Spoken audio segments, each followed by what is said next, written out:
ಕರ್ನಾಟಕ ರಾಜ್ಯ ಮಾಲಿನ್ಯ ನಿಯಂತ್ರಣ ಮಂಡಳಿಯಲ್ಲಿ 1 ಕೋಟಿ ರೂಪಾಯಿ ದತ್ತಿ ನಿಧಿಯನ್ನು ಸ್ಥಾಪಿಸಿ ಠೇವಣಿಯ ಹಣದ ಬಡ್ಡಿಯಲ್ಲಿ ಪ್ರತಿ ವರ್ಷವೂ ಕಾರ್ಯಕ್ರಮವನ್ನು ಆಯೋಜಿಸಲಾಗುವುದು ಎಂದು ಮುಖ್ಯಮಂತ್ರಿ ಸಿದ್ದರಾಮಯ್ಯ ತಿಳಿಸಿದ್ದಾರೆ.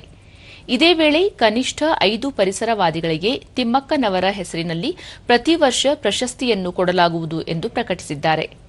ಕರ್ನಾಟಕ ಮಾಲಿನ್ಯ ನಿಯಂತ್ರಣ ಮಂಡಳಿಯ ಸುವರ್ಣ ಮಹೋತ್ಸವದಲ್ಲಿ ಅವರು, ಪರಿಸರ ಸಂರಕ್ಷಣೆ ಕೇವಲ ಸರ್ಕಾರದ ಜವಾಬ್ದಾರಿಯಲ್ಲ, ಪ್ರತಿ ನಾಗರಿಕರ ಹೊಣೆಗಾರಿಕೆಯಾಗಿದೆ. ಕೇಂದ್ರದ ವರದಿಯ ಪ್ರಕಾರ ದೇಶದ ಹಲವು ನಗರಗಳು ಮಾಲಿನ್ಯದಿಂದ ಕೂಡಿವೆ. ಈ ಪಟ್ಟಿಯಲ್ಲಿ ಬೆಂಗಳೂರು, ದಾವಣಗೆರೆ, ಕಲಬುರಗಿ ನಗರವೂ ಸೇರಿರುವುದು ಆತಂಕಕಾರಿ ವಿಷಯವಾಗಿದೆ. ರಾಜ್ಯವನ್ನು ವಾಸಯೋಗ್ಯವಾಗಿಸಲು ಜನರೆಲ್ಲರೂ ಪರಿಸರ ಬಗ್ಗೆ ಕಾಳಜಿಯನ್ನು ಬೆಳೆಸಿಕೊಳ್ಳಬೇಕು.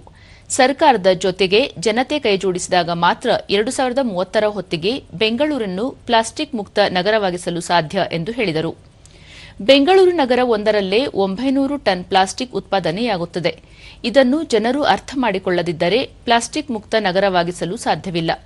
ಎಲ್ಲರೂ ಪರಿಸರದ ಬಗ್ಗೆ ಪ್ರೀತಿಯನ್ನು ಬೆಳೆಸಿಕೊಳ್ಳಬೇಕು. ಸಾಲುಮರದ ತಿಮ್ಮಕ್ಕ ಇದಕ್ಕೆ ಶ್ರೇಷ್ಠ ಉದಾಹರಣೆಯಾಗಿದ್ದಾರೆ ಎಂದರು.